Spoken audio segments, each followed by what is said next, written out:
It's 3 p.m. here in Cairo. Time for the news. I'm Shina Adel, and I'm joined today by my colleague Angie Meher. Good afternoon, Angie. A very good afternoon to you, Shireen, and to our viewers. And we'll be right back with a look at the headlines. Do stay tuned. President Abdel-Fattah al-Sisi receives IMO Secretary General.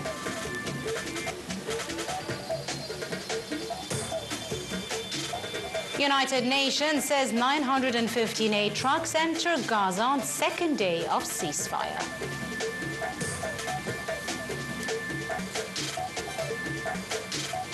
Israeli security forces launched an operation in Jenin, killing at least one Palestinian.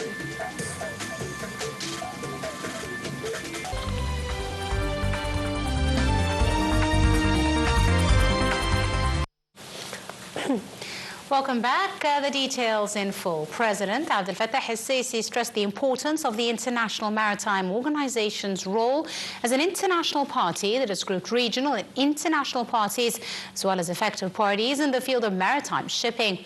President's remarks came during his meeting with the Secretary General of the International Maritime Organization, Arsenio Dominguez. During the meeting, Sisi expressed Egypt's aspiration to calm the situation in the region, particularly after concluding a ceasefire agreement in Gaza and within the framework of constant efforts made to restore security in the region. The meeting also focused on means of boosting cooperation on issues related to the environment, climate change and renewable energy. They also reviewed Egypt's sustained efforts to turn the country into a global hub for green hydrogen production, a matter that will contribute to strengthening the organization's efforts to switching to alternative marine fuel sources for ships. Meeting also took up the situation in the strategic Bab el-Mandeb Strait and means to restore security in the region in light of the strait's great importance to global trade flows and maritime shipping routes. And the President Abdel-Fattah al-Sisi congratulated Donald Trump on swearing in as U.S. President. President al-Sisi asserted the importance of continuing cooperation with his U.S. counterpart in a way that boosts bilateral strategic relations and achieves common interests of the two peoples. The head of state also stressed that he would continue working with his U.S. counterpart on boosting security and stability in the Middle East. Hamas officials said 4 Israeli women hostages will be freed in return for Palestinian prisoners on Saturday, in the second such release under a ceasefire deal. 3 Israeli women were freed Sunday in exchange for 90 Palestinian prisoners. During the first phase of the ceasefire, a total of 33 hostages are to be returned from Gaza in exchange for around 1,900 Palestinians. And the United Nations Office for the Coordination of Humanitarian Affairs said 915 aid trucks entered Gaza Strip on Monday, the second day of a ceasefire between Israel and Hamas after 15 months of war. The ceasefire deal required 600 truckloads of aid to be allowed into Gaza every day of initial 6-week ceasefire, including 50 carrying fuel. Prior to the Israeli action, Palestinian security forces have been conducting a weeks-long operation to reassert control in the city and the adjacent refugee camp in the occupied West Bank. Palestinian Health Services said at least 1 Palestinian was killed and 4 wounded as the Israeli raid began in Jenin, where an Israeli airstrike last week in the refugee camp killed at least 3 Palestinians and wounded scores more. The move into Jenin comes only days after the start of a ceasefire in Gaza and underscores the threat of more violence in the West Bank.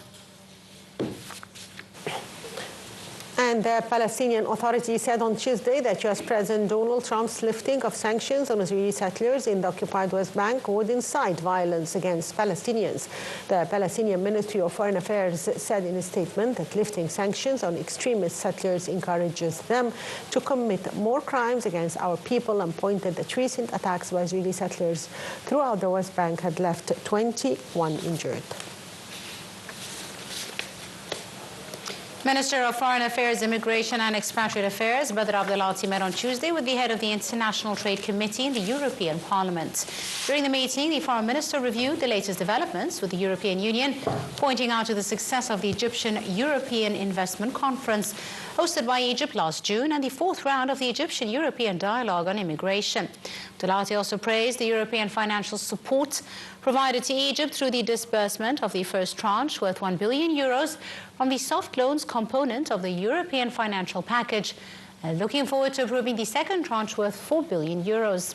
Meeting also focused on the regional developments and the current challenges, as well as the economic development process in Egypt.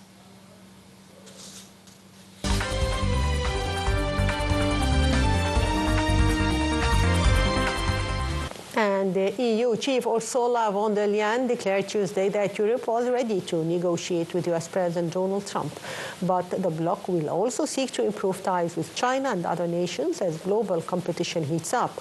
Von der Leyen insisted that the United States remains an important partner, taking a conciliatory tone in a speech to the annual meeting of global elites in Davos, Switzerland. The EU's first priority will be to engage, early discuss common interests and be ready to negotiate with Trump. Meanwhile, U.S. President Donald Trump said that Russian President Vladimir Putin was destroying Russia by not making a deal to end the war with Ukraine. Trump told reporters that Russia is going to be in big trouble. Comments mark an unusually critical stance by Trump on Putin, for whom he's voiced admiration in the past. Trump also said Ukrainian President Volodymyr Zelensky had told him that he wanted a peace agreement to end the war, which started when Russia invaded Ukraine in February 2022. And Russia's defense ministry said it had downed 55 Ukrainian drones overnight, adding that falling debris had sparked a new fire at an oil depot in a border region. 6 drones were downed over the western region of Voronezh, flanking Ukraine. Both Russia and Ukraine have ramped up hostilities in recent months, trying to secure the upper hand in the almost 3-year conflict ahead of Donald Trump's return to the White House. The World Health Organization said Tuesday it regretted U.S. President Donald Trump's decision just hours after taking power to withdraw his country from the UN agency, saying it hoped he would reconsider. Trump signed an executive order directing the U.S. to withdraw from the WHO, a body he's repeatedly criticized over its handling of the COVID-19 pandemic. WHO spokesperson said that the World Health Organization plays a crucial role in protecting the health and security of the world's people, including Americans, adding that they look forward to engaging in constructive dialogue with the U.S. to maintain the partnership. Meanwhile, China's Foreign Ministry spokesperson said Beijing would continue supporting the WHO, adding that the role of the organization should only be strengthened, not weakened.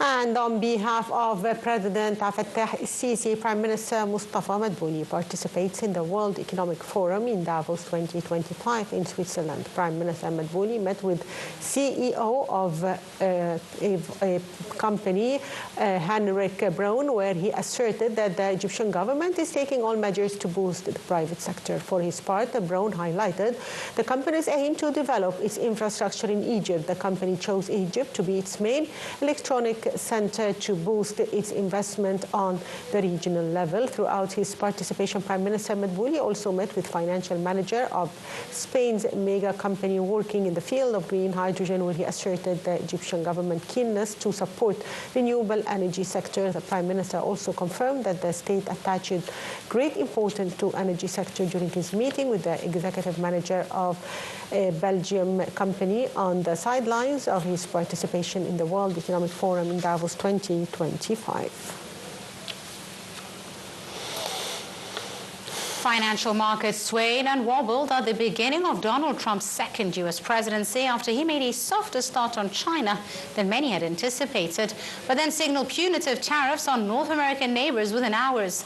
U.S. stock futures paired their strong gains from earlier in the session, leaving Nasdaq futures flat and S&P 500 futures 0.1% higher. Japan's Nikkei similarly swung between losses and gains and was last up 0.13%. In China, the CSI 300 blue chip index last traded 0.13% higher, while the Shanghai Composite Index eased 0.08%. And the Liverpool manager Arne Slot believes it is far too early to call his side the best team in Europe as they prepare for Tuesday's Champions League game at home To inform French side Lille Premier League leaders, Liverpool beat Brentford 2-0 on Saturday with stoppage time goals from Darwin Núñez, which led host manager Thomas Frank to give them the accolade. Liverpool top the Champions League table by 3 points, having won all 6 of the games, while Bruno Genesio's Lille are 8th on 13 points in the final automatic qualifying spot. Barcelona coach Hansi Flick is hoping his team can improve against Benfica in the Champions League Tuesday after a string of poor results in the Liga. Well, dear viewers, that's all for the news, and thank you for watching.